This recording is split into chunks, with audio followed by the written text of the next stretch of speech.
Hello my dear viewers, I would like to thank you for watching the video, and I wanted to say subscribe to my YouTube channel. I will be very grateful and you will not miss new videos. Enjoy the video. My name's John, and everything started when a new neighbor moved into our quiet little town. His name was Henry, and he was what you'd call an enigma. He seemed friendly enough, but there was something odd about him. He rarely left his house, and when he did, he kept to himself. People around the neighborhood talked about him, but no one really knew much. Mrs. Patterson, the elderly lady next door, swore she saw him burying something in his backyard late at night. Others just thought he was eccentric but harmless. I didn't pay much attention until I saw something myself that made me question who Henry really was. One evening, I decided to go for a walk. It was late, and the street was quiet. As I passed Henry's house, I noticed his garage door was slightly open, with a faint light spilling out. Curiosity got the better of me, so I peeked inside. Henry was standing near a large box filled with what looked like old clothes, but the smell that was the worst part. It was sharp and rotten, the kind of smell that makes your stomach churn. Pretending I hadn't seen anything, I quickly walked away, but I couldn't shake the uneasy feeling. The next night, I couldn't stop thinking about what I'd seen. When everyone else was asleep, I crept toward Henry's backyard. As I peered over the fence, I saw him again. He was digging a hole, and next to him was a large, tied-up bag.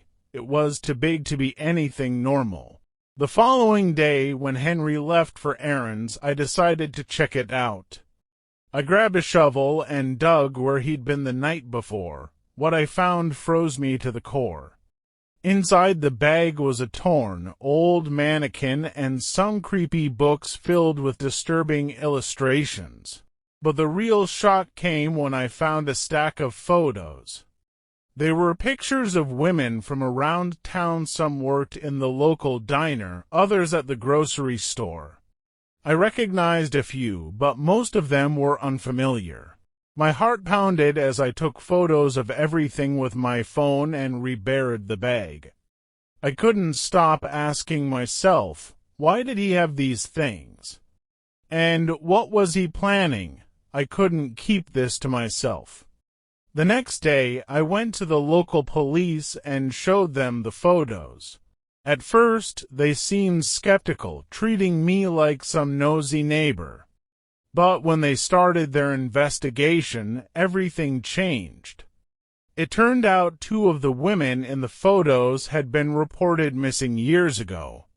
The case had gone cold, but this discovery reopened it. The police got a warrant to search Henry's house, and what they found inside was even more disturbing than I imagined. Inside his basement, they found an entire hidden room. It was filled with more photos, maps of the town, and personal belongings that didn't belong to him. There were journals where he'd written about stalking these women, noting their daily routines. Henry was arrested on the spot, and as they took him away, he gave me a cold, unsettling look like he knew I was the one who'd exposed him. The neighborhood was in shock. Everyone had their theories about Henry, but no one could have guessed the truth. For weeks, it was all anyone could talk about.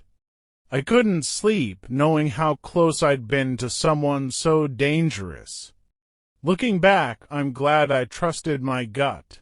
If I hadn't, who knows what Henry might have done next. But even now, I can't shake the feeling that there's more to his story, more secrets buried somewhere, waiting to be uncovered.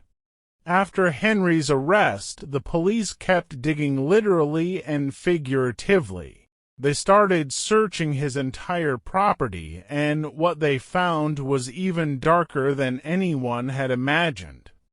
Behind his house, buried deep in the ground, they uncovered more bags like the one I had found. Each contained odd, sinister items, women's clothing, torn photographs, personal trinkets. The police suspected these were trophies Henry kept from his victims, though some items didn't match the profiles of the known missing women. It became clear that Henry had been operating in secret for years. The journals they found in his basement documented his twisted fantasies and plans. Some of the entries dated back over a decade. Word spread fast, and soon our quiet little town was swarmed by reporters and cameras. Everyone had an opinion about Henry. Some people claimed they always knew something was off about him, while others were stunned, saying he seemed so normal. For me, the attention was overwhelming. People started calling me a hero for exposing him, but I didn't feel like one. I just felt lucky to have avoided becoming one of his targets. During interrogations, Henry eventually cracked. He admitted to following women, taking their photos, and collecting their belongings. He claimed he never meant to hurt anyone and insisted the journals were just fantasies, but the evidence said otherwise. Investigators linked him to at least 3 cold cases of missing women from nearby towns. While Henry denied involvement, his trophies and journals told a different story. I was called to testify during Henry's trial. Sitting in the courtroom, I could feel his eyes on me as I described what I had seen and found. It was one of the hardest things I've ever done. The prosecution built a strong case against him, using my testimony and the evidence from his home. But as the trial went on, it became clear that Henry wasn't just dangerous, he was deeply disturbed. After weeks of testimony, the jury reached a verdict guilty on multiple counts, including stalking, kidnapping, and unlawful burial of remains. Henry was sentenced to life in prison without the possibility of parole. When the judge announced the sentence, I finally felt like I could breathe again.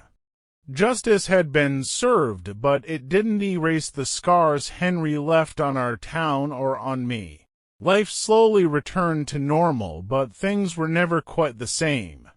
Our town, once a quiet and trusting community, now felt more cautious, more guarded. As for me, I couldn't shake the memories of what I'd seen.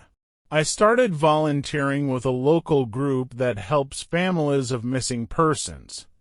Sharing my story and helping others became a way to heal, though I still had moments where I couldn't sleep, haunted by the thought of what might have happened if I hadn't acted.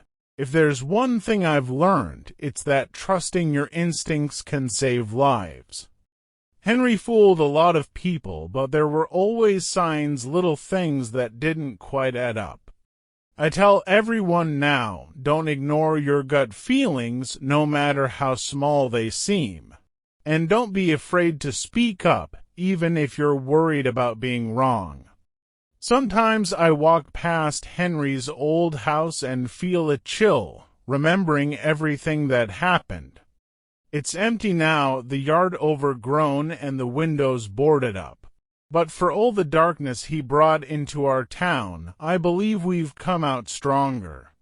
We're more aware, more protective of one another. And while I'll never forget the fear and uncertainty of that time, I'm grateful for the chance to make a difference and for the reminder that even in the darkest moments, light can shine through. My name's Sarah, and I've been working as a night conductor on the Blue Ridge Line for the past 5 years. Most nights are quiet, just me, a few passengers, and the hum of the train cutting through the dark countryside. But one night last winter, something happened that I still can't explain. It started like any other shift. We had about 12 passengers on board, most of them keeping to themselves. I was doing my usual rounds, checking tickets and making small talk when I noticed a man sitting in the back of the last car. He was in his late 30s, dressed in a dark coat and a worn-out hat. He looked nervous, glancing out the window like he was expecting someone to follow him.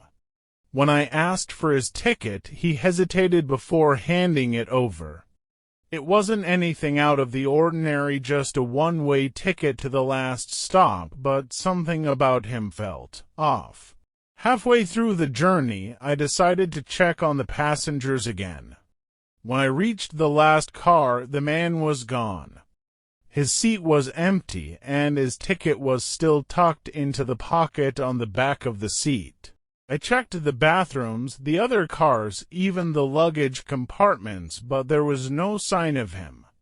It was like he'd vanished into thin air. I radioed the engineer, asking if anyone had seen him get off the train. "No stops since the last station," he said, "and no one jumped off, unless they did it while we were moving."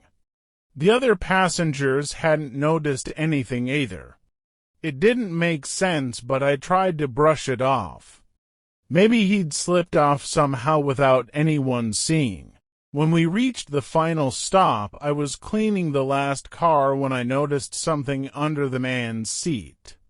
It was a small leather notebook, scuffed and worn like it had been carried around for years. I couldn't resist flipping through it. Most of the pages were filled with frantic, scribbled notes, but one phrase kept repeating: "She's watching me. She knows." At first, I thought it was just paranoia, maybe the guy had some kind of mental illness. But then I noticed a date written on the last page. It was tomorrow. And below it, there was a train number, my train. The next night, I couldn't shake the feeling that something was going to happen. I kept checking the cars, expecting the man to show up again, but he didn't. Instead, a different passenger caught my eye, a woman in a long coat and red scarf. She boarded at one of the smaller stations, and the moment she stepped on the train, the air seemed to shift. She moved with purpose, her eyes scanning the passengers like she was looking for someone. When she spotted me, she gave a tight smile, but there was something cold about it. "Busy night?" she asked, her voice smooth and calm. "Not too bad," I replied, trying to keep my voice steady. She handed me her ticket, and as I moved to punch it, I noticed the name, Eleanor Gray. It didn't mean anything to me at the time, but I'd soon wish it had. Later that night, I found Eleanor standing in the last car, staring out the window. She seemed lost in thought, but when I approached, she turned abruptly. "Have you seen a man with a dark coat and a hat?" she asked. Her tone was casual, but her eyes betrayed something more: urgency, maybe even fear. I hesitated before answering. "Not tonight," I said carefully. Her gaze lingered on me for a moment before she nodded. "If you see him, let me know. It's important." As she walked away, I couldn't help but wonder if she was connected to the man from the night before. And if she was, what had he been running from? The train rolled on through the silent night, the rhythmic clatter of the tracks the only sound. I couldn't shake the unease Eleanor Gray had left behind. She wasn't just another passenger, she was hunting for something or someone. As I made another round, I found her seat empty. A glance around the car confirmed she was gone, but her red scarf was draped neatly over the back of the chair. I decided to check the last car, and that's when I saw it, a door to the maintenance area, slightly ajar.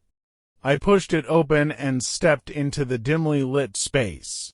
At first, it seemed empty, but then I spotted a glint of something metallic on the floor. It was a key, old and heavy, with a tag that read Locker 13. What was this doing here? And more importantly, why had Eleanor left it behind? Returning to the main car, I found Eleanor waiting by the door to the next car, her face pale under the flickering overhead light. "You've found it, haven't you?" she asked softly, her eyes locking onto mine. I hesitated but showed her the key. Her expression shifted, relief mixed with something darker. "Listen carefully," she said, her voice low. "That key doesn't belong to you. You need to give it to me and forget you ever saw it." "Why?" I asked, my curiosity overriding my fear. She took a step closer, lowering her voice to a whisper. "Because if you don't, they'll come for you too." Before I could press her further, she snatched the key from my hand and slipped away into the next car. I couldn't just let her walk away. Something about this felt too big to ignore. I followed her through the narrow corridors, past sleeping passengers and empty seats. When I reached the luggage car, I found Eleanor crouched beside a large trunk. She was trying to unlock it with the key. Her hands trembled, and she kept glancing over her shoulder as if she expected someone to burst in at any moment. "What's in there?" I asked, stepping closer. "Stay back," she hissed. "You don't understand what you're getting into." But before she could open the trunk, the train jolted to a sudden stop, throwing both of us off balance.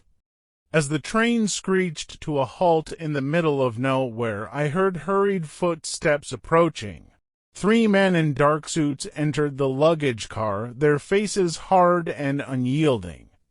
Eleanor froze, clutching the key tightly in her hand. "You're too late," she spat at them, her voice defiant. One of the men stepped forward. "Hand it over, Miss Gray. You know this doesn't end well for you."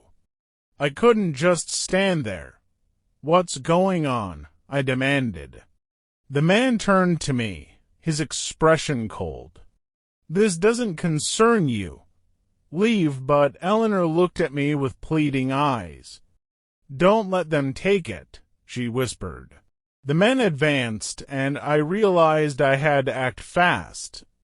Without thinking, I lunged for the trunk and threw it open. Inside was a leather-bound journal, old and worn, much like the one the man from the night before had left behind.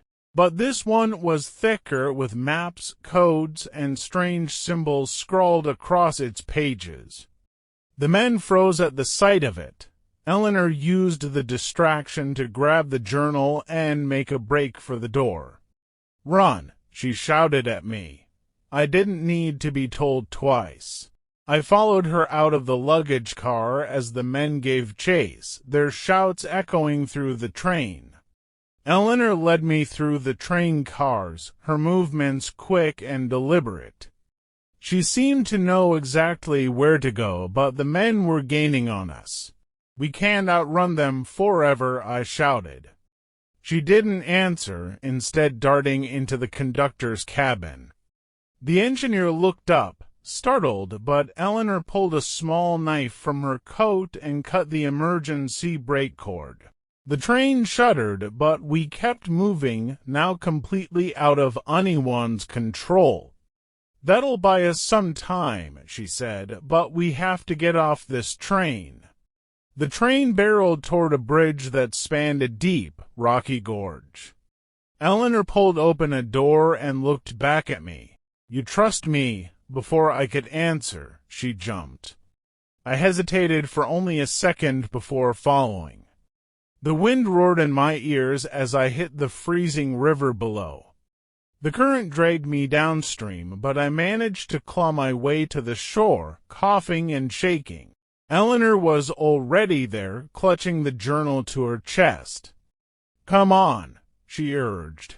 "We don't have much time." We stumbled through the woods until we reached an old hunting cabin. Inside, Eleanor finally collapsed, breathing hard. "They'll find us soon," she said. "But I have to tell you the truth." She opened the journal and flipped to a page filled with strange symbols and coordinates.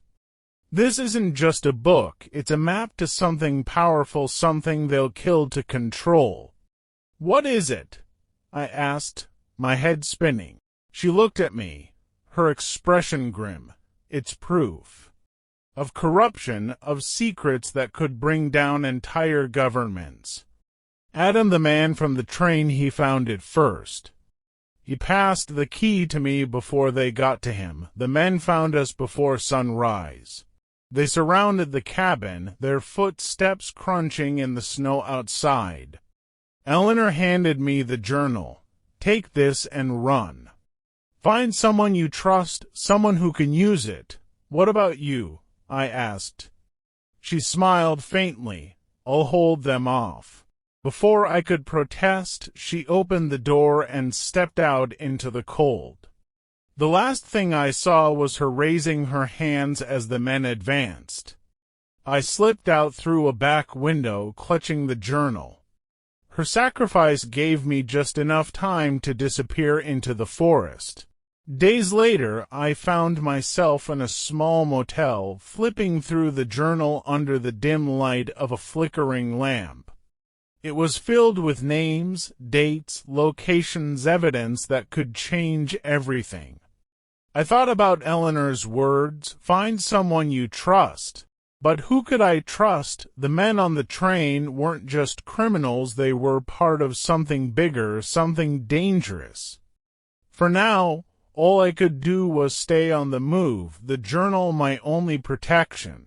Eleanor had trusted me with the truth, and I wasn't going to let her sacrifice be in vain.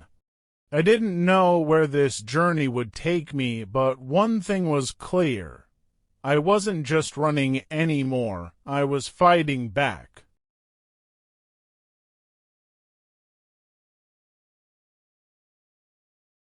If I'd known that day would flip my life upside down, I might have done things differently. Maybe I wouldn't have taken the shortcut through the alley. Maybe I wouldn't have picked up those keys. But life doesn't give you a warning, it just happens. I live in London, in one of those old brick flats where the plumbing creaks louder than the neighbors. My days are predictable: work, home, sleep, repeat. Boring, sure, but safe. At least it used to feel that way. It started on a cold November evening. The kind where the air feels like it's biting your face and the city smells like wet pavement and burnt coffee. I was walking back from work, headphones in, when I spotted them, a set of keys. They were lying in the middle of the alley I always cut through, shiny, almost new.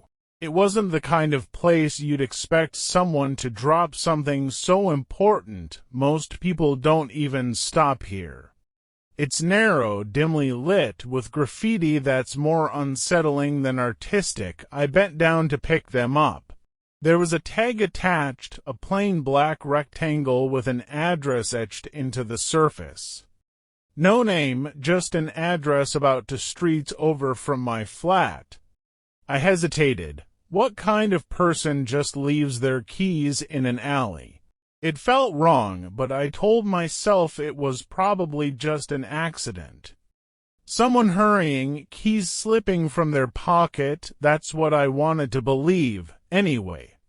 I slipped the keys into my coat pocket and decided I'd drop them off on my way home. No big deal, right? Just a good deed for the day. But when I got to the address, the building didn't look like someone lived there. It was one of those old Victorian houses, the kind that's been chopped into flats or left to rot. The windows were dark and the air around it felt heavy. I walked up the steps, clutching the keys in my hand. My heart was pounding for no reason I could explain. There was no doorbell, just a rusted brass knocker shaped like a lion's head. I knocked twice, the sound echoing in the empty street. No one answered. I knocked again, louder this time. Still nothing. I almost left the keys on the doorstep and walked away, but something stopped me. A sound. It was faint, coming from inside the house. A creak, like someone was walking across the floor. "Hello," I called out.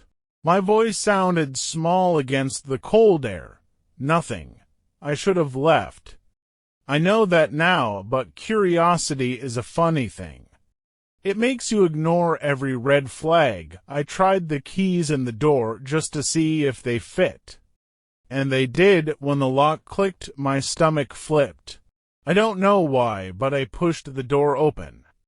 The hallway was dark, and the air smelled damp, like old wood and mildew.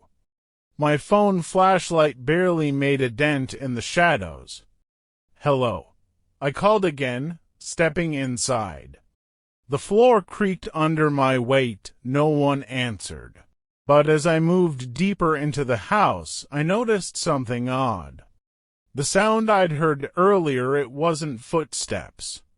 It was something else, a faint tapping, like nails on wood. I followed it, my heart racing with every step, and then I saw it. At the end of the hallway, on the floor, was a single photograph.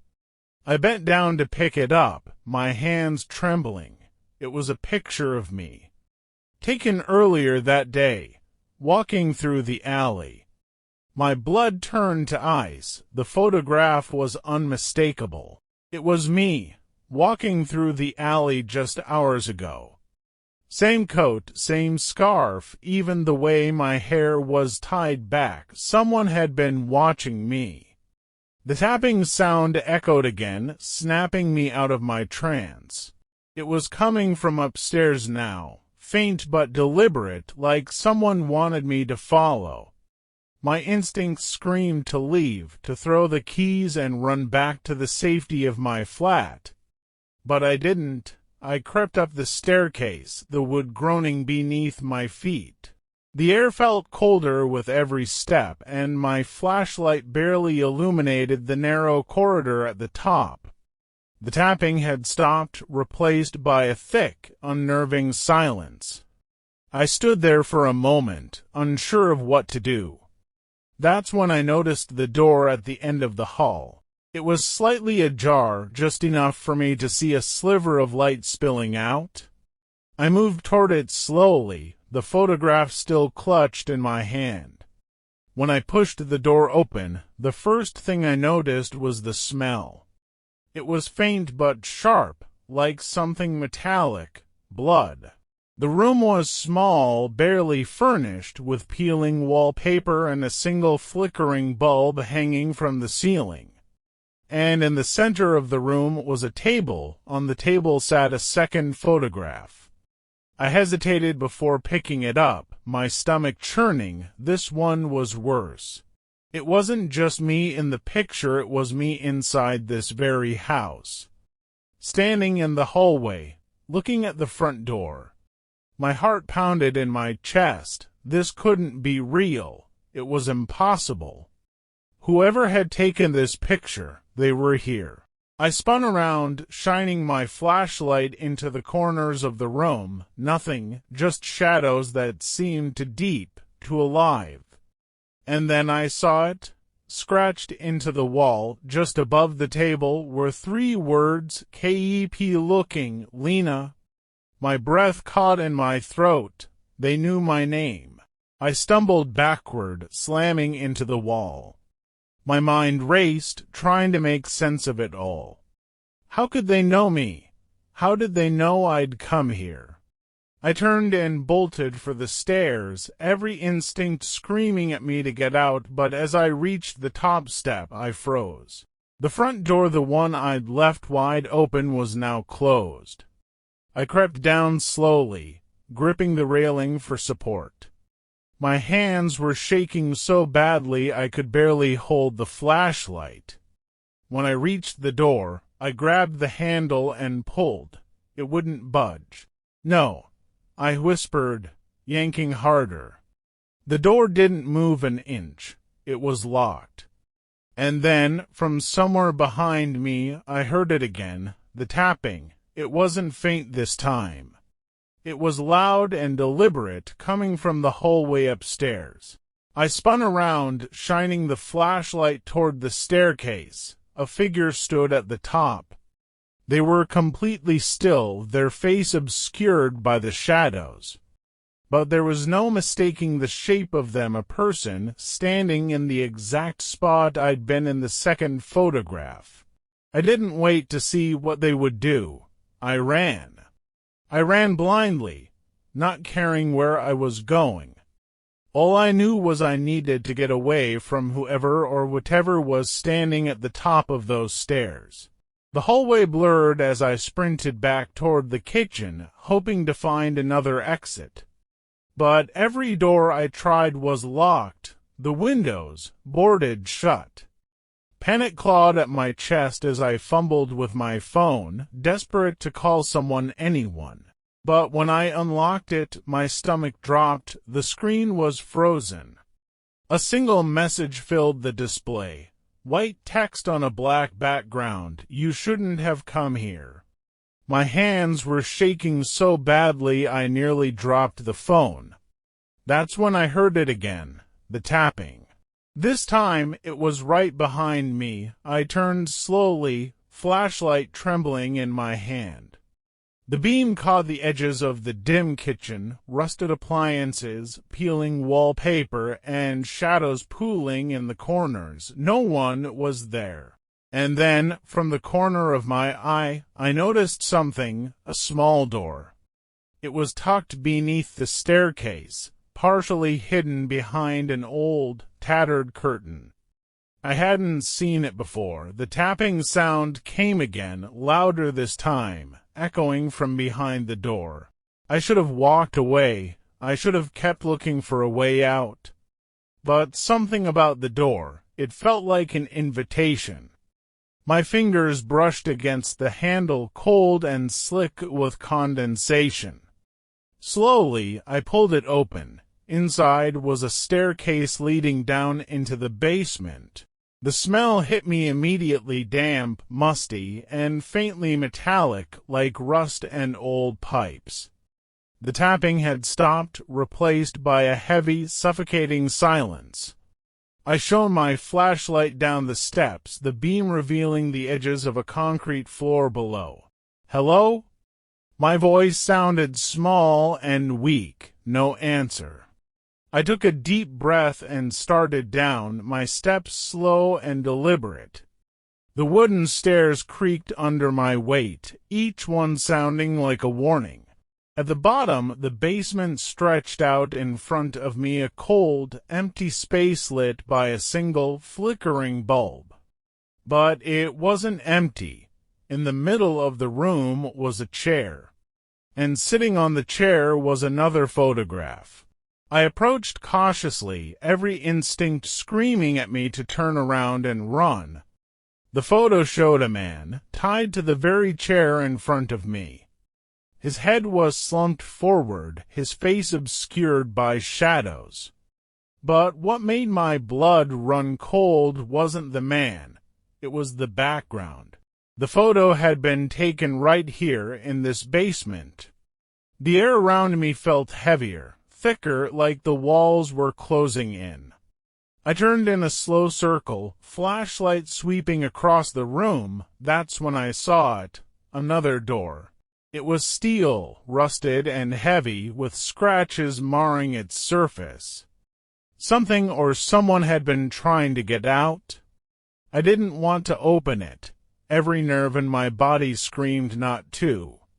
But I knew that if I left now, I'd never stop wondering what was behind it. The keys. I reached into my pocket and pulled them out, my hands trembling. One of them had to fit.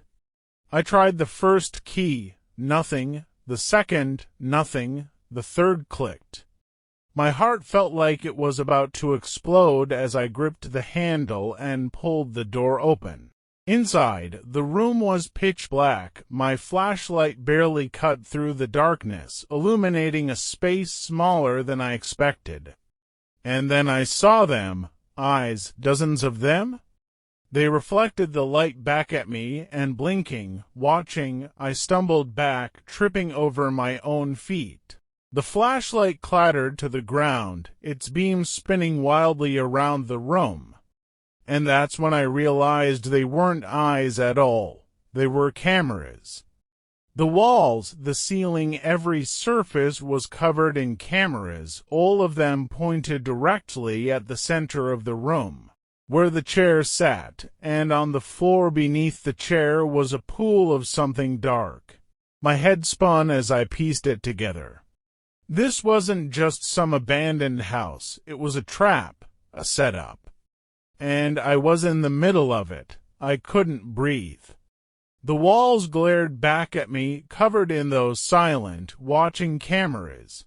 It wasn't just the chair in the center of the room, it was the whole space. This wasn't a basement, it was a stage. Every instinct told me to leave, to get out of that house and never look back. But my legs felt like they were rooted to the floor. The dark pool beneath the chair shimmered faintly in the flickering light, its meaning clear. Someone had been here. Recently, I snatched my flashlight from the floor and shone it around the room, desperate for any explanation. That's when I noticed the wires. They snaked across the floor and up the walls, feeding into the cameras, looping around the ceiling. My beam followed them to a small metal box mounted in the corner of the room. A control panel. I moved toward it, my footsteps hesitant. The box was open, its contents blinking faintly. A screen sat in the middle, covered in smudges.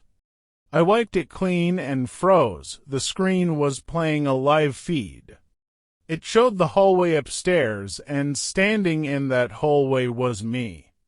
Not a recording, not a still image. Me, right now, in the exact clothes I was wearing, holding the flashlight. I staggered backward, my heart racing. It wasn't possible. How could I be there when I was? Here, and then the screen flickered. The figure I'd seen earlier, the one standing at the top of the stairs, was now on the screen. Their back was to the camera, but something about the way they stood sent a chill down my spine. They weren't alone. Another figure stepped into the frame, their face obscured by a hood. They turned slowly, as if looking directly at the camera, directly at me. I turned off the screen, my hands trembling. This wasn't real. It couldn't be real. A faint sound echoed from the doorway behind me. A creak. I spun around, flashlight aimed at the entrance to the room. My beam caught the edge of the steel door I'd unlocked earlier. It was open just a crack, swinging ever so slightly on its hinges, and then I saw it. On the floor, just outside the door, was another photograph. I stepped forward cautiously, my heart hammering in my chest. The photo was smeared with something dark ink, or maybe something worse. I held it up to the light and felt my stomach lurch. It was the chair in the center of the room. Empty, except for a single word scrawled on the seat in red: "Run." I didn't think, I just ran. Up the stairs, through the hallway, past the door that somehow still wouldn't open. My flashlight barely kept up as I bolted back into the kitchen. "Please," I whispered, yanking on the back door. Locked. Every exit was locked. The sound of footsteps echoed from upstairs. Slow, deliberate, they weren't in a rush. I dove into a pantry near the back of the kitchen, slamming the door shut behind me. The air was thick and stifling, filled with the faint scent of mothballs and dust. Through the thin wooden slats, I could see the edge of the kitchen. My flashlight was off, and I tried to steady my breathing as the footsteps grew louder. They reached the kitchen. A shadow stretched across the floor, tall and angular. I bit down on my lip, willing myself not to make a sound. The figure moved slowly, their footsteps heavy against the tiles. And then they stopped right in front of the pantry door. I held my breath, my heart pounding so loudly I thought they might hear it. The shadow didn't move, and then a voice. Low, soft, and impossibly close. You shouldn't have opened the door. The pantry light flickered, and everything went black. When the light went out, everything disappeared, my breath, my thoughts, even time itself. I couldn't see anything, couldn't move. All I could do was feel the overwhelming darkness pressing in on me, suffocating. And then the pantry door creaked open. For a split second I considered running, but there was nowhere to go. I braced myself, expecting to come face to face with the shadow I'd seen in the kitchen. But the figure wasn't there. The doorway was empty. I stepped out cautiously, my flashlight trembling in my hand as I clicked it back on. The beam cut through the darkness, landing on the walls, the countertops, the cold, empty floor. The house was silent again until I heard a sound. It wasn't the tapping this time, or even the footsteps. It was a voice. Soft, faint, and echoing from somewhere deep within the house. It was saying my name, Lena.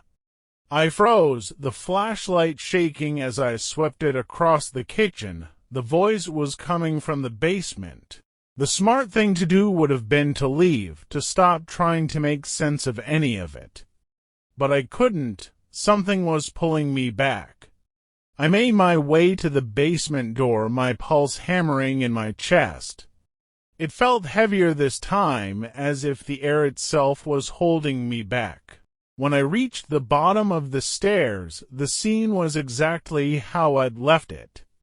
The chair sat in the middle of the room, the cameras still staring down from the walls. But now, there was something else, another photograph. It was taped to the back of the chair, perfectly placed for me to find. I peeled it off, my hands shaking. The picture showed the steel door I'd opened earlier, the one with the cameras inside. But now, the cameras weren't empty. The photo showed the images they were recording. Dozens of people, strangers, all of them tied to chairs just like the one in the basement. Their faces were pale, their eyes wide with terror. And in the corner of the photo was a timestamp. It wasn't from the past, it was from the future. Tomorrow night, 10 p.m., I dropped the photo, my breath coming in short gasps. This wasn't just a trap, it was a plan, and I was part of it. The voice called my name again, louder this time. I spun around, flashlight aimed at the far wall. That's when I saw the figure again. They were standing just inside the steel door, barely visible in the dim light. "Who are you?" I demanded, my voice cracking. "What do you want from me?" The figure didn't answer. Instead, they stepped forward, slowly, deliberately. And then I saw their face. It was mine. No, it wasn't just mine. It was me. Same coat, same scarf, same wide-eyed expression of terror. "You should have stayed away," they said, their voice identical to mine. I stumbled back, my head spinning. This isn't real. This can't be real. "You opened the door," they said, their voice cold and steady. "Now it's your turn." The figure moved closer, and I couldn't look away. The cameras on the walls whirred to life, their red lights blinking in unison, and then the basement changed. The walls shifted, the cameras vanished, and the room became something else entirely. A white, sterile space, like a hospital or a lab. The chair was gone, replaced by a table covered in tools, scalpels, wires, things I didn't want to name. I was no longer alone. The room was filled with people now, their faces hidden behind masks. They didn't speak, didn't acknowledge me. But I could feel them watching, and then the voice came again. Not from me, not from the figure, but from the air itself. Welcome to the experiment, Lena. Your part begins now. I don't remember what happened after that. When I woke up, I was back in the alley where I'd found the keys. It was morning, the sunlight almost blinding. In my hand was another photograph. It showed me standing in the alley, looking at the camera with the same terrified expression I'd seen in the basement. On the back, written in that same blocky handwriting, were 3 words, "You're next."